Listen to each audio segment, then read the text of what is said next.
All right, so you want to bundle up when you get ready for work tomorrow morning. Temperatures, of course, Bobby, still dropping, but it's nothing like what people are experiencing in the northern part of the country, obviously. But Bobby, you know what? It's still cold for us. It's tough to complain when you look at the numbers on the national map, but this is definitely cold for us. And we have wind chill advisories, and we have freeze warnings for parts of the area for tonight. We're in the 30s, plus the wind's blowing for just about everybody. We do have some low 40s. You can see the I-4 corridor southward, basically, but still Sarasota's at 42 degrees. 36 in Crystal River right now, 37 in Lakeland, Tampa's at 41, and that is one of the warmer spots. But factor in the wind, and it feels like it's at 29 degrees right now in Crystal River, 30 in Brooksville. Feels like it's at the freezing point in Land O'Lakes. Now, that's the feels like temperature to us. It's not near there. It's above freezing, so no worries as far as that goes. But especially even along the coast, Tarpon Springs feels like it's 35 degrees out. Now, wind chill advisories started at 10 o'clock tonight. They go through 10 o'clock tomorrow morning. That covers everybody. We have a freeze warning tonight. Citrus County northward. Bring the pets in all across the area tonight, even if you're not in the freeze warning. We do have some rain in the forecast. I'll go over that coming up. Plus, we have even colder air Wednesday night into Thursday getting here. I'll talk about that too. New year, new pot rules. In California, many people kicked off 2018 by lining up to buy recreational marijuana. California joined 7 other states and Washington, D.C. to legalize weed. The state is now the largest market for legal marijuana in the country, and experts believe it could generate at least $1 billion in tax revenue each year. That has a lot of other states watching closely. Going to send a message to other states that legalization, regulation, and taxation of marijuana is the correct public policy decision and that it works. So Massachusetts is up next to start selling recreational pot. Sales there will begin in July. Legalization advocates believe Rhode Island, Vermont, Connecticut, New Jersey, and Delaware could be the next states to pass recreational marijuana laws. But what about Florida? An overwhelming majority of voters in our state approved medical marijuana use in 2016. Now advocates working to get recreational marijuana on the ballot tell Nightside's Josh Shadorowitz they feel momentum is on their side. So right here we have several thousand petitions. These forms are the first step in what will be a big undertaking this year. Marijuana advocates like Peter Sessa are watching very closely what is happening more than 2,000 miles away in California. He believes it is a good indication of what could soon happen right here in Florida. It can be done, right? And so you have, one of the biggest economies in the world just legalized recreational cannabis. Sessa works with Regulate Florida, the group angling to get enough signatures to get the issue on the ballot for voters to decide. 8 states have already legalized it. Public perception nationally continues to shift in favor. Sessa says Florida has the unique advantage of being able to look to other states where pot's been legalized to figure out what works and what doesn't when crafting our own law. He thinks it's only a matter of time. Things are happening now very, very, very quickly. I don't believe that we'll see cannabis legalized for adult use in 2018, but I absolutely believe that in 2020 we'll see that here in Florida. Now, getting a constitutional amendment like this passed requires 60% voter approval. Recent polling that shows support for recreational pot in Florida hovering right around 56%. Now, there is also a recent lawsuit against the state over lawmakers' decision to not allow medical marijuana patients to actually be able to smoke the drug. That, and any ultimate legal outcome, could potentially snuff out the entire legalization effort. Josh Sidorowitz, 10 News. Advocates with Regulate Florida say the soonest they expect to get marijuana legalization on the ballot is in 2020. And we spoke with you on Facebook Live about this issue, about legalizing recreational marijuana. What a lively discussion. So many of you talking. And Alex, really, there was quite a debate for both sides as to why yes and why no. Yeah, lots of passionate yeses, lots of passionate no's. One interesting point was, hey, only the people who live in Florida permanently, since we have so many snowbirds, should be participating. So obviously a lot of interesting perspectives. Let's start with one of those no's, though. I want to show you one of the comments that came in from Barbara. She was not on board. She said, we have enough problems with alcohol and drug abuse. Why encourage people who in today's society are under tremendous responsibilities and stress to abuse another substance? Kathy has seen it firsthand, actually. She says she works at a medical marijuana dispensary in Montana. The majority is 60 years old plus users, she says. Lotions to chocolate, candy. We sell more edibles than we do actual bud. But Stephanie thinks it would solve so many problems that needed to be paid for in Florida. She said there would be a period of time it would be weird, but I think it would be good for the state. Now, you could read more about Regulate Florida's proposal to legalize recreational marijuana on WTSP.com. Tonight, the Bay Area is mourning the loss of an entire family, 2 doctors and their teenage son and daughter, all killed when their vacation charter flight slammed into the side of a mountain in Costa Rica. Nightside's Bo Zimmer has reaction from friends and neighbors dealing with this loss. On this quiet street in the Pinellas town of Bel Air, neighbors today are just learning the news.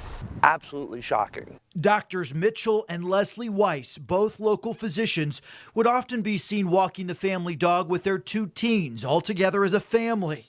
We now know that entire families among the 12 people killed in a charter plane crash over Costa Rica New Year's Eve. You never want it to happen to somebody that you know. And they were a good family. Spencer Hornsby lives several doors down and says Dr. Leslie Weiss was the one who delivered his son. He spoke with her about the excitement for her upcoming family vacation. Right before they went away on the trip about going to Costa Rica and her having to bring so many different pairs of shoes, jokingly, about going hiking and bike riding and whitewater rafting, and I was kind of jealous. The Weiss family's 2 children included 19-year-old Hannah, studying at Columbia University in New York, and her 16-year-old brother Ari, a talented student at St. Pete's Shorecrest Prep. Both kids involved with United Synagogue Youth, a nationwide organization for conservative Jewish teens, and both had a love for the arts, appearing in various class productions. There's 2 doctors and 2 kids gone. Investigators say the charter flight operated by Nature Air was on its way from a resort beach town to the capital of San Jose when it crashed into a mountain shortly after takeoff Sunday afternoon. A second family from New Jersey, along with the trip leader and 2 pilots, all died in the crash. Bo Zimmer, 10 News. We're going to stay on top of developments as investigators try to figure out what caused the plane crash. Download the 10 News app now to get our 10 News alerts. A man is found dead, his sister severely beaten. And now police are trying to find a man they believe was involved. St. Pete police say Otis Joseph Henderson likely has a gun and is dangerous. Officers believe he may have had an argument with 68-year-old Paul Dumas before Dumas was found dead in his this morning. Dumas and his sister were found in the area of El Cam Boulevard and Bluefish Drive. If you see Henderson, call St. Pete Police. President Trump is back in Washington tonight after spending the holidays at his Mar-a-Lago estate. During a New Year's party last night, he expressed optimism about his second year in office, but he has a lot of issues to deal with. Now, at home, top priorities for 2018 include a massive investment in the country's infrastructure and immigration legislation. Of more immediate concern, a possible government shutdown in less than 3 weeks if a budget is not agreed upon. Overseas, he criticized Pakistan and the $33 billion in aid it's received in one of his first tweets of the new year. He also tweeted about the violent demonstrations going on in Iran, but he stayed rather quiet when asked about North Korea's claims of having nuclear weapons capable of hitting the United States. Hundreds of high-profile Hollywood women are taking a stand to fight sexual harassment not only in Hollywood, but in low-income jobs across the country. They're calling the initiative Time's Up, and they're vowing to challenge inequality and injustice in the workplace. The group posted an open letter today saying in part, to women in every industry who are subjected to indignities and offensive behavior that they are expected to tolerate in order to make a living, we stand with you. We support you. The members of the group are backing their words with action. They're creating a legal defense fund to offer services to low-income workers facing sexual harassment or repercussions from reporting it. Reese Witherspoon, Natalie Portman, and Ashley Judd are among some of the actresses backing the initiative, along with the chairwoman of Universal Pictures and the executive producer of Grey's Anatomy. A man makes a discovery at the bottom of a lake, but he had no idea where it would lead him.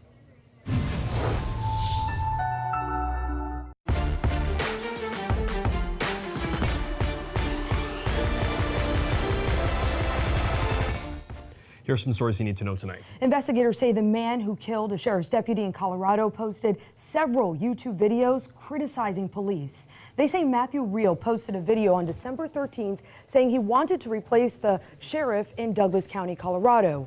He posted another video in November showing what Reel called an illegal traffic stop and called the officer involved a dirty cop. Police say the 37-year-old fired more than 100 rounds at deputies in an ambush-style attack. Deputy Zachary Parrish was killed, 4 others and 2 civilians were injured. The temperature inside a South Florida nursing home reached 99 degrees after it lost power during Hurricane Irma, leading to the deaths of 12 residents. That's according to a state investigation. Federal regulations say the temperature shouldn't go above 81 degrees. The nursing home has said the temperature never became excessive inside that building. Families of the victims and survivors are suing the nursing home. Beachgoers are being warned about red tides in Sarasota County. According to Florida Fish and Wildlife, red tide blooms have been showing up in the waters along the southwest part of the state. Even if it doesn't kill the fish, the marine aerosol can irritate your throat as it blows on shore. So if you're thinking about going to the beach and want to check on the red tides, you can head over to myfwc.com. If you found a GoPro at the bottom of the lake, you might think finders keepers, right? Well, when a Colorado man found one last month, he immediately knew he just couldn't keep it. Here's why. It was the day before Thanksgiving, and we were diving at Soda Lakes in Bear Creek Lake Park, doing a dive training. It's a treasure hunt. These lakes in town, you know, obviously people lose things out of their boats and sunglasses and garbage. With mostly garbage. There's a lot of stuff down there. And an occasional gem. And some guys have actually cleaned up some sunglasses to use as their own. Where finders are keepers. And I look down and I see a clear plastic case on the bottom, and I reach down and pick it up, and I think it's a GoPro. Scott Mueller's kids thought that too. They said, "Yay, we own a GoPro." And then they plugged it in. I see some Christmas footage of a family, and there's a girl, she's a Thunder Ridge High School girl on a Palm Squad. It was 2 years ago, around 2 years ago, yeah. June of 2015, Annabelle Hibben took her GoPro to paddleboard at Bear Creek Lake Park. And I dropped it in the lake and I didn't even realize it. And when I went back to try to find it, I was just far enough in the middle that it sank to the bottom and couldn't find it. I was really disappointed. The videos and pictures on the device couldn't be replaced. And I had videos with my dad on there, and it was just heartbreaking. Annabelle's dad died a few weeks earlier. My dad suddenly passed away of a heart attack while on a run. I was convinced it was gone. And started looking through the files to see if I could figure it out. I had filmed one of my friend's name tags, and then for a split second you could see mine. So we're turning the computer upside down and backing it up, and eventually we come up with a name, and it's Annabelle Hibben. Oh, I don't know how they were able to get that. Scott's 12-year-old daughter messaged Annabelle on Instagram. I was like stunned. I sent it to everybody. I screenshotted it and sent it to like all of my friends and family. We kind of felt we really need to find her. And there's my dad. Yeah, kind of brings, sorry. It brings back emotions. It was as good as gone. It was at the bottom of a lake. I couldn't find it. I tried hard to find it. It's a blessing that they were able to get it back to me, that they would take the time out of their day to find out whose GoPro that was. It was incredible, and I'm so thankful for them. Scott got his kids their own GoPro, and Annabelle says the only way she's taking her GoPro back into the water is if it's attached to her body. Amazing. That's that was nice that they did priceless. that. Yeah, that they did that. And great. then all the detective work it took to try to find her. So Yeah, incredible. great. All right, let's talk about the Yeah. cold weather. So we're Floridians and we're cold, and it is right to be cold. The And I average almost low feel is bad about- posting it on Facebook because your friends in like other areas are like, come on, but it's cold for us. It is going to get dangerously cold up north. I mean, it is right Yeah, now, of course. but it's going to get even colder up north Wednesday, Thursday, maybe even Tuesday, Wednesday, and Thursday. So just incredible cold air coming down. Let's take a look at it right now for us. It's, comparatively, it's not bad. 41 degrees. That's cold for us, though. Dew point's 31. Air's real dry. The wind is blowing at 16 miles per hour. It's gusting in the 20s, and that really makes it feel cold. So these are the actual air temperatures. Everything above freezing, that's not an issue. We have some mist out there. But we are going to go down close to the freezing levels. We get into Crystal River first thing tomorrow morning. So it is going to get cold there. There are the winds, gusting to 29 in Clearwater, 24 in Tampa, 24-mile-per-hour wind gusts in Sarasota this past hour, and 22 in Venice. St. Pete just recorded a 33-mile-per-hour wind gust. You factor that in with those cold temperatures, and it feels like 35 degrees to your skin outside in St. Petersburg, 33 in Tampa, 29 in Lakeland and Crystal River. So if you have to be out tonight, bundle up, obviously. Now, not recording a lot of rain here at least, but we do have low clouds and a little bit of mist. So we're going to keep that kind of on and off.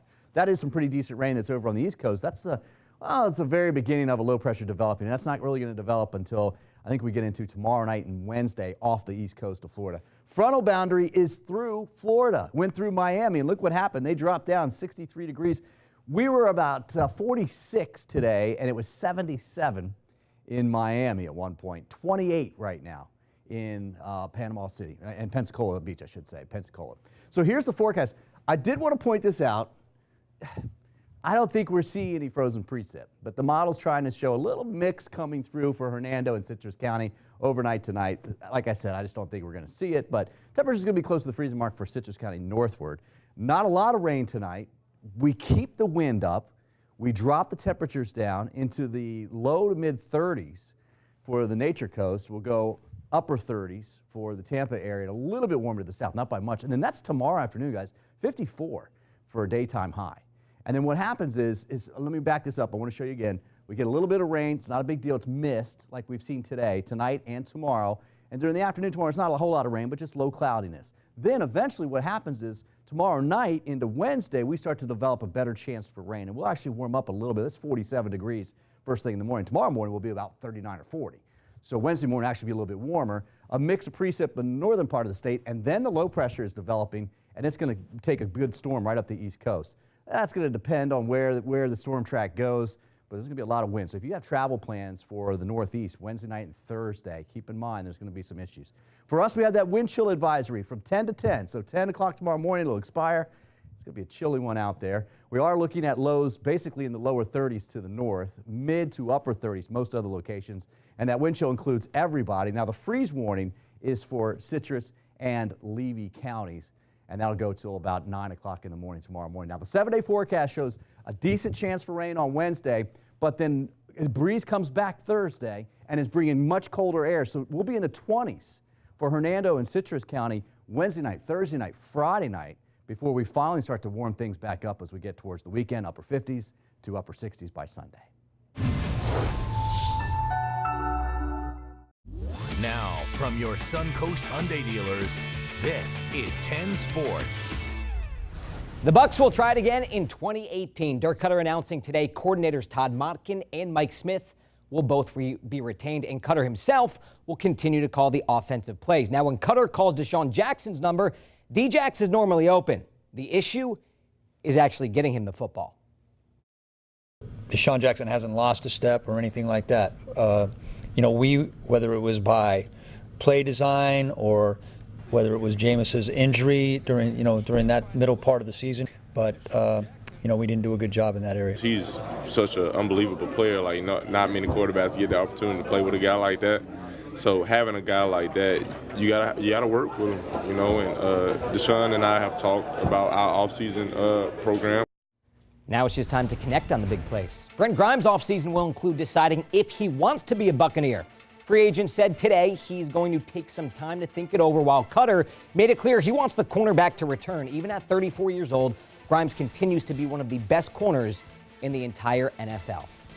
You can't have the trilogy without the sequel, and it's going to be tough to top round 2. Alabama-Clemson National Championship a year ago at Ray J, one of the greatest college games you will ever see. Tonight, not playing for the Natty, but a chance to play for it. Sugar Bowl here. The rubber match. Number 4 Clemson, number 1 Clemson, number 4, although Alabama does look like the number 1 team here, does they? Jalen Hurts to Calvin Ridley, and then in the second half, Hurts to the big fella, Daron Payne.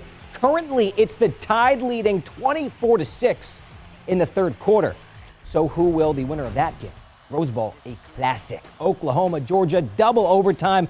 Play calling limited Baker Mayfield in OT, so Sooners settle for a field goal attempt, and it's blocked. Lincoln Riley will be second-guessing himself for not putting it into the hands of his Heisman. So Georgia, a score ends it. Sony Michel Bulldogs on to the national championship, beating Oklahoma 54-48 in double overtime. Now here at 10 Sports, we take the ultimate pride in unbiased journalism. Go ahead and throw that out the window when my guy Ryan Bass is watching UCF. Nothing brings him more joy than watching the Knights win. So naturally, as his good friend today, I was hoping that UCF got its doors blown off by Auburn so we don't have to hear Ryan chirping all month long. Oh boy, gonna need some earmuffs here in the newsroom because we know what happened here. Peach Bowl undefeated UCF taking on Auburn. Knights did a whole lot of trash talk leading up to this one, just like my boy Bass. They backed that up today. Saquon Burkett picks off Jarrett Stidham. Takes it all the way. Knights up 34-20. Auburn not going away. Down 7, 30 seconds left. Stidham picked off again. UCF wins the Peach Bowl, capping off a perfect 13-0 season. Oh, Ryan gets back from Atlanta tomorrow, and we are going to do it. Closer to home at the Outback Bowl, Ray J. Michigan, South Carolina. Gamecocks down 19-3 at one point. No quit. Jake Bentley dime to Shi Smith. Nothing bashful about that. South Carolina winners 26-19. Now, as for quarterbacks, Jim Kelly, number one in the hearts of Bills fans. Andy Dalton just might be number two. The Bengals quarterback orchestrating the comeback against the Ravens yesterday, eliminating Baltimore from playoff contention. Therefore, the Bills grab the wild card. So, Bills fans, to show their gratitude, donate $17 each to Dalton's foundation. Now, why $17, you ask? To represent the 17-year playoff drought that has been snapped for privileged children, reach $37,000, all because of Bills fans. Well done, Bills Mafia. Tonight's lottery numbers are brought to you by Dimmitt Chevrolet. See for yourself what hundreds of new and used cars look like. Volume and price make the Dimmitt difference. People celebrate New Year's Eve in a bunch of different ways, whether it's going out, going over to a friend's house, or staying in for a quiet night. Right, and one woman celebrated the end of 2017 by swimming across Tampa Bay. That's a new one, That's right? amazing. Marcy McDonald jumped in the bay at 6:20 yesterday morning, started swimming and didn't stop for 9 hours and 13 minutes. Along the way, she swam near the Sunshine Skyway Bridge and ran into some dolphins. How cool is that? Stunning. Look at her drinking water there. I know. Get this. So she swam a total of 24 miles and finished up on Benty Davis Beach. Yes, Bobby. If you're wondering, the water temperature yesterday was around 64 degrees. All right, and there's more, Bobby. McDonald is a marathon swimmer and has swam across the English Channel 15 times. Earning her the title the American Queen of the English Channel. Wow. Reminds me of Diana Nyan. Remember her? Yes. From Florida to Cuba. Yep. Just incredible. So much hard work, right? Absolutely. We Yeah. can learn a lesson. Have a great night.